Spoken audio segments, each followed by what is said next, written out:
Señoras y señores, bienvenidos a un nuevo capítulo de Paradojas, Caprichos e Ironías de la Historia Marítima de España, organizado por la Real Liga Naval Española, en el que voy a hablar de la explosión del acorazado Maine. El hundimiento accidental del acorazado norteamericano Maine en el puerto de La Habana el 15 de febrero de 1898 fue muy buen pretexto para una guerra que Estados Unidos declaró a España y en la que se apoderó de la isla de Cuba. Y ya de paso se apoderó de otras tierras que España tenía en el Pacífico y en el Caribe. Voy a hablar de la situación general de la época, la visita del acorazado a La Habana, la voladura del barco, las investigaciones que se llevaron a cabo, la prensa, la guerra, los restos del barco, investigaciones posteriores y unos comentarios finales. En Cuba se vivía un movimiento independentista grande y era deseada por los americanos por varias razones. Estaba cerca de los Estados Unidos, ahí en el Caribe. Era la llave del Golfo de México. Tenía materias primas y tenía una posición estratégica muy buena con vistas a la próxima apertura del Canal de Panamá. Estados Unidos había intentado comprar la isla a España, pero España no había querido. Entonces, Estados Unidos preparaba planes de guerra para hacerse con ella de cualquier manera. Hubo tres personas con gran influencia en este asunto. Uno de ellos fue James Monroe, con su teoría de América para los americanos. El otro fue Alfred Mahan, con la supremacía del poder naval. Y estaba también Henry C. Taylor, director de la Escuela de Guerra Naval, que hacía planes y ejercicios y planes de guerra para apoderarse de la isla de Cuba por cualquiera de los medios. Como digo, había movimientos independentistas y de vez en cuando había jaleos allí en la isla. El 12 de enero de 1898 hubo disturbios en La Habana y entonces el general Fitzhugh Lee, el cónsul norteamericano, reiteró una petición que ya había hecho antes a los americanos de que le mandaran un barco allí al puerto de La Habana para defender los derechos de sus compatriotas. Entonces, el presidente William McKinley, el día 24 de enero de 1898, le dijo al cónsul que comunicara al general Ramón Blanco, que era el que mandaba entonces en la isla, que Estados Unidos iba a mandar un barco en visita a La Habana. Y sin esperar respuesta, el presidente de los Estados Unidos mandó al Maine, que salió de Cayo Hueso, de Key West, en Florida, aquel mismo día, y entró en La Habana para sorpresa de todos al día siguiente, el 25 de enero de 1898, y amarró en la boya número 4, cerca de dos barcos españoles y cerca del City of London. El Prásides Mateo Sagasta, que era el presidente del Consejo de Ministros, gobernando en España la reina regente María Cristina Mate de Alfonso XIII, envió a Nueva York para devolver la visita aquella al crucero Vizcaya. Al mismo tiempo ordenó que Villamil partiera hacia Cuba con sus torpederos, lo que él llamaba sus destroyers. Aquello de la ida de Villamil a Cuba con sus barcos fue considerado por muchos americanos como casus belli. Ya me contarán, era terreno español, España mandaba allí unos barcos, tenía su derecho, pero ya se veía cómo estaban las cosas. El Maine era un acorazado, ya se había quedado un poco anticuado, había tardado mucho en construirlo. Se había puesto la quilla en el 88 y había sido entregado a finales de 1895. Era un barco de unos 100 metros de eslora, poco menos. Tenía una dotación de unos 400 hombres casi. Desplazaba más de 6.500 toneladas. Tenía dos torres dobles de 254 milímetros separadas de la crujía puestas en diagonal, otro armamento, en fin, era un acorazado de la época. Y tuvo la desgraciada idea el día 15 de febrero de 1898, a las 21:40, pues ¡boom!, explotar.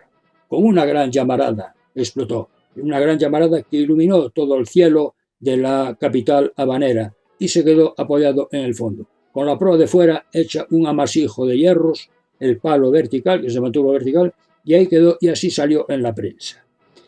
Hubo un sentido entierro en La Habana de todas las víctimas. En el momento de la explosión, la mayor parte de la dotación estaba a bordo, estaba formada por 354 hombres. Hubo 266 muertos, 2 oficiales, el resto eran casi todos marineros porque la explosión fue a proa y en proa era donde alojaban los marineros. Hubo también 59 heridos.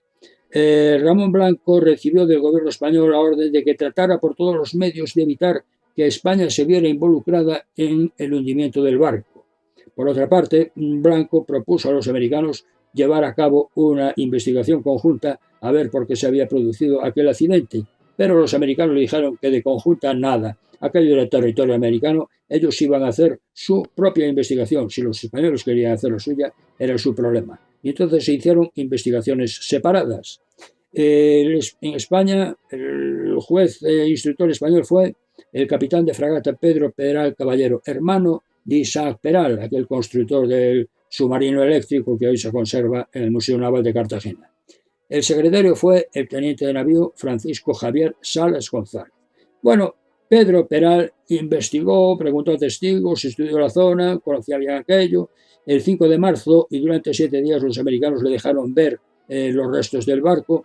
Él sabía que se había producido una llamarada, de acuerdo, eso lo decían todos, pero no se había producido y nadie hablaba de la típica burbuja ni de la columna de agua que se produce cuando hay una explosión bajo el agua, cuando hay una explosión submarina. Ni aparecieron peces muertos, que era lo típico de las explosiones submarinas y esa marejada que se forma en los muelles. Lo conocía muy bien porque en La Habana a veces había demoliciones submarinas de rocas y eso, y aparecían peces muertos y tal. Allí no apareció nada. Aquello demostraba que había sido una explosión hueca dentro del barco, no en el agua directamente. Además, había barcos españoles cerca del Maine, hubiera sido suicida provocar el hundimiento del barco, y además él se enteró con ingenieros, habló y demás, y habían llegado a la conclusión de que una mina externa no es capaz de explotar los pañoles de munición de un acorazado. Entonces, sus conclusiones, el 23 de marzo de 1898, fueron que el barco se hundió por una explosión interna, posiblemente el incendio de una carbonera que lo transmitió a un pañol de munición que explotó. Aquello del incendio de la carbonera era muy corriente, mucho más de lo que la gente se cree.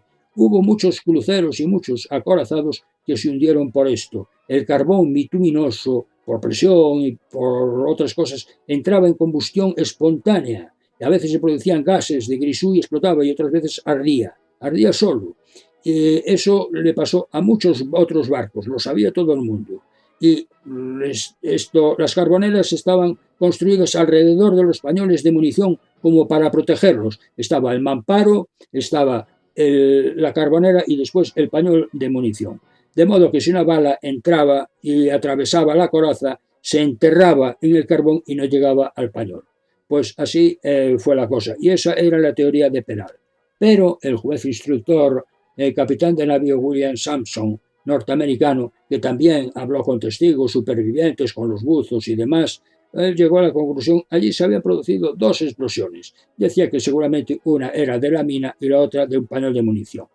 Los buzos le informaron de cómo estaba todo aquello. Se veía que había una V invertida en la quilla, y la quilla tenía un metido para dentro a la altura de la cuaderna 18. Entonces las conclusiones suyas, el 28 de marzo de 1898, fueron que aquello había sido la explosión de una mina submarina en el fondo del barco, próxima a la quilla, cerca de la cuaderna 18, un poco a babor, y que produjo la explosión de 2 o más pañoles de munición. Y ahí quedó la cosa. Hubo otras teorías, porque de aquello se habló en la prensa, en la calle, en los barcos, en los bares, se discutía en todos los sitios. Y mucha gente opinaba. Había quien decía que aquello había sido un sabotaje de los cubanos, que tampoco querían ver a los americanos por allí. Otros decían que había sido un sabotaje de los propios norteamericanos para acelerar la entrada en guerra para apoderarse de Cuba. Había quien decía que había sido un sabotaje interno, de alguien que había hecho algo dentro, sabotaje a propósito, para cargarse el barco, sin más explicaciones. Y había mucha gente que estaba a favor de pensar que había sido un accidente. No solamente de la explosión o el incendio espontáneo del carbón bituminoso de una carbonera. La descomposición de las pólvoras en los pañoles de munición y en los pañoles de pólvora, se producían descomposiciones de la pólvora, se producían gases, y una chispa podía provocar la explosión. De hecho, hubo barcos que explotaron por esa causa, y de hecho, el Maine había tenido anteriormente una explosión de un pañol de munición, o sea que ya sabían de qué iba la cosa. La prensa se despachó a gusto. Hubo de todo en España, en Estados Unidos, en Cuba y en el resto del mundo. The Evening Star hizo una encuesta entre oficiales norteamericanos a ver qué pensaban, a ver qué había sido aquello. Muchos decían que había sido un accidente a bordo. Estaba de acuerdo. Algunos hablaban de que había sido una mina externa. Y había algunos que apuntaban al sabotaje interno. Alguien de dentro había hecho algo. Pero hubo dos periódicos y dos directores que se forraron y se emplearon a gusto y bien. Uno de ellos fue William Rudolph Hearst, con el New York Journal. Este periódico dijo que los españoles lograron que el Maine atracara sobre una de las minas del puerto, conectadas mediante unos cables con una batería. Publicaban en la prensa muchos artículos hablando, y a veces los periódicos salían gordísimos. Páginas de estas las pueden ustedes encontrar en internet buscando en Google, porque aparecen a montones. Este era Hearst. El otro era Joseph Pulitzer, director del New York World. Este periódico decía que el acorazado había sido minado o bombardeado. Ahí queda eso. Decía que ante la pérdida de tantas vidas de norteamericanos, el único pago que podía hacer España era permitir la independencia de Cuba. Hay que decir que los dos, Pulitzer y Hearst, con el New York World y el New York Journal, se emplearon a fondo y ganaron mucho dinero, una mina de oro, con posturas tendenciosas y agresivas, información sesgada, noticias falsas, sin rigor, buscando el sensacionalismo. La Habana estaba llena de reporteros, de fotógrafos, de dibujantes, de gente ilustradora que hacía planos, dibujos y demás, y los vendían a todo el mundo, se forraban. Los periódicos también hablaban de una recompensa a quien diera información fidedigna sobre los criminales que habían enviado a 258 marinos norteamericanos a la muerte. Hearst, por su parte, llegó a decir en algún momento que a él, los que estaban en Cuba, que le mandaran dibujos, que le mandaran fotografías, información gráfica, que no le mandaran noticias. Las noticias ya las inventaba él. Así estaban las cosas. Y también tuvieron mucha fama y mucha actividad los niños de amarillo, Yellow Kids. Estos eran unos niños que aparecían en tiras cómicas. Al principio se movían por los barrios bajos de Nueva York. Eran descendientes procedentes de familias italianas. Eran niños gamberrillos que hablaban una mezcla de italiano e inglés con mucha gracia y se metían con todo en tiras cómicas y la gente se divertía porque eran francamente buenos, no dejaban títere con cabeza. Llevaban un babi, un delantal, un matirón dibujado o coloreado en azul, pero el azul es un color tranquilo y lo que interesaba aquí con el Maine era calentar a la gente. Entonces le cambiaron el azul por amarillo. Y lo del Maine salía con estos niños en tiras cómicas que todo el mundo leía el periódico a buscar las tiras de los niños de amarillo porque se las bebía. Tuvieron mucho éxito. Todo el mundo hablaba de la prensa de los niños de amarillo, la prensa de los niños amarillos o la prensa amarilla. También tuvo mucho eco la campaña de recordad el Maine o recordad el Maine, como decimos por aquí. Remember the Maine. Aquello caló mucho en los americanos. Se hicieron de todo, recuerdos, cucharillas de esas de colección, platos, cerámicas, revistas, folletos, panfletos, carteles, sellos de correos, monedas. Este sello es del centenario de 1998. Pero aquello caló y el Remember the Maine se dijo entonces y se sigue diciendo aún ahora. Caló, llegó al espíritu americano y quedó ahí grabado para siempre. Por eso los americanos estaban en contra de los españoles y querían la guerra por encima de todo. Hay que decir que si el Maine hubiera volado en otro puerto, hoy nadie se acordaría de él, como nadie se acuerda de otros muchos barcos que se hundieron por las mismas circunstancias y que hoy solamente son recordados en los libros de historia. Pero voló en un sitio que le vino muy bien a los americanos. También que 2 meses después de la explosión, el presidente McKinley dijo que en el Congreso que aquello había sido una explosión exterior, no lo ponía en duda. La destrucción del Maine es una prueba clara y manifiesta del intolerable estado de cosas en Cuba. Y se produjo la guerra, señoras y señores. A finales de abril empezó la guerra, 1898, guerra relámpago, 110 días. España terminó perdiendo sus tierras en el Pacífico y en el Caribe, las Islas Filipinas, Marianas y demás, y después Cuba, Puerto Rico y demás. Y además, la Armada perdió casi todos sus barcos. En el combate de Cavite, el 1 de mayo de 1898, quedó destrozada la escuadra de Montojo. y en el combate de Santiago de Cuba, el 3 de julio del mismo año, la escuadra de Cervera quedó aniquilada en Cuba. Y ahí quedó la cosa. Y empezamos el siglo XX con los restos del Maine en el medio del puerto de La Habana, siendo un verdadero estorbo, que el puerto tenía mucho movimiento, y el Maine estaba haciendo arrecife, estaba haciendo una isla alrededor. Había que llevárselo de allí. Entonces se dio un crédito extraordinario en el 1910 y empezaron los trabajos para removerlo, de 1910 a 1911. Lo que se hizo fue, alrededor del pecio, alrededor de los restos, pues poner un dique, una ataguía hermética, que aislaba aquello, se bombeó el agua de dentro, se vació aquello, el agua no entraba a la de fuera y se quedaron los restos del Maine en seco. Entonces se cortaron todas las planchas de proa, que eran verdadera chatarra porque había volado, y al resto del barco pues, se le taponaron agujeros, se taponó la parte de proa y se preparó para que el barco flotara para llevárselo a otro sitio. Mientras estaban haciendo estos trabajos, pues se hicieron declaraciones que aparecen en la prensa y demás. Por ejemplo, el 5 de julio de 1911, el jefe del grupo de ingenieros que estaba llevando aquellos trabajos, pues opinó que el Maine se había hundido por explosión pañoles de munición que no pudieron haber sido provocados por la explosión externa como una mina. Y el 25 de septiembre de 1911, el corresponsal en La Habana del New York World telegrafiaba que las planchas del barco presentaban flecos abiertos hacia afuera, demostrando que la explosión había sido interna. Bueno, pero el almirante Charles Ryland efectuó una investigación concienzuda, tuvo tiempo desde noviembre de 1910 a finales de 1911.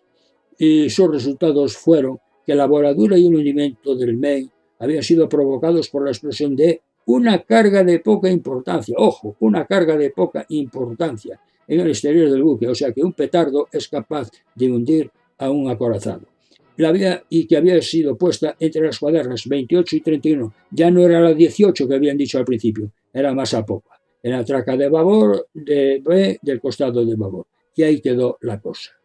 Bueno, el 13 de febrero de 1912 ya terminaron todo aquello, el barco estaba preparado, o los restos del barco para que flotaron, se bombeó agua dentro, se removió el dique o la ataguía, o como quieran llamarle, y el barco fue remolcado, los trozos del barco, a 4 millas de la costa, y el 16 de marzo de 1912 fueron hundidos en 1.100 metros de profundidad, 1.100 metros de fondo. Fueron mandados al fondo y ahí se quedaron para la historia.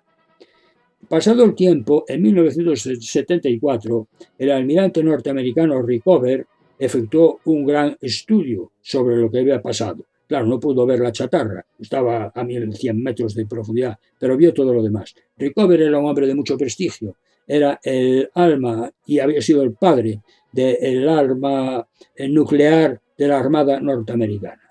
Él leyó todos los informes de las comisiones anteriores, leyó todas las noticias de prensa, toda la documentación oficial, todo. Vio todos los dibujos, las fotos, cuadros superponibles, ilustraciones, y también habló con técnicos en minas, técnicos en munición, técnicos en pólvoras, constructores navales, ingenieros navales y demás, y llegó a unas conclusiones que publicó en un libro en el que explicaba cómo se había hundido el Maine. Dice que el hundimiento del Maine fue por una explosión interna difícil de determinar. Lo más probable, la combustión de una carbonera que se transmitió a un pañol de pólvora cercano, lo que había dicho Peral. Miren, estos son dibujos de su libro. Esta era la carbonera, pegada al casco y construida alrededor del pañol. Ardió esta carbonera con incendio espontáneo, la comunicó a un pañol, este pañol explotó, lo comunicó a otro pañol que también explotó. De ahí las dos explosiones que decía el primer juez instructor. Y el barco se fue al fondo. Se produjo la V esa, que ahí lo explica, porque al producirse el hundimiento o al producirse la explosión, el barco se movió y se levantó, pero estaba al fondo y dio un rebote, pero la popa se llenó de agua por la rotura y se fue para abajo, y la proa quedó colgada y también se fue para abajo. Quedaron unidas por la quilla, pero se formó esa V que aparece ahí, esa V invertida, que era donde decían al principio que se había puesto la mina. La proa quedó retorcida y además la parte de proa, la cubierta quedó hacia proa, la cubierta de popa hacia popa y el resto hacia afuera, todo como una coliflor abierto. Y esto fue lo que dijo Rickover. Bien, National Geographic en 1998, ya ha pasado tiempo, en el centenario, hizo unas simulaciones por ordenador, ya había ordenadores, y tuvo unos resultados que no fueron concluyentes.